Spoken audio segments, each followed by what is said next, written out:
Numerous strange new religions were rising up across the country, but the cartel was altogether unique.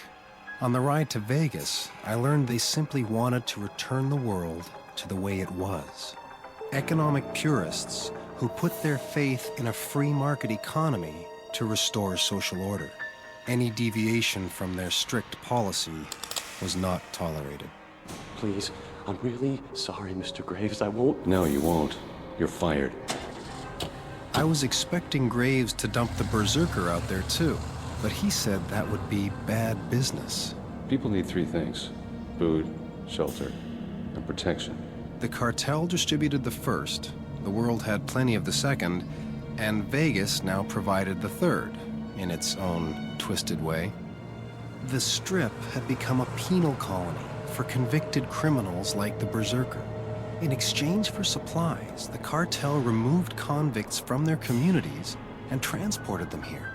But that was only one facet of the cartel.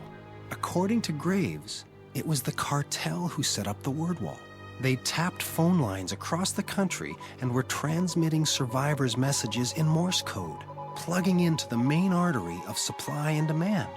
It was an impressive operation, but I couldn't understand why they didn't have an office in a big city like Seattle. Seattle's one of those closed communities. Nothing goes in or out. It was the first news I'd heard about Seattle. Graves couldn't give me any more details. He did say, though, that the cartel had a truck leaving for Portland in 2 days.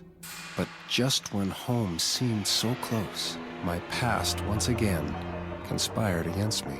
Don't worry, I'm not turning you in. Chapter 6 made the cartel sound like terrorists too.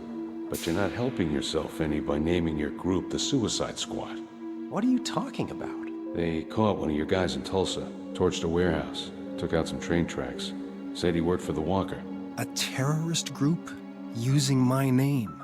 I told Graves I had to meet this man. Being the Walker got me the meeting, but I was about to learn that in Vegas, everything had a price, from a battery to a human life.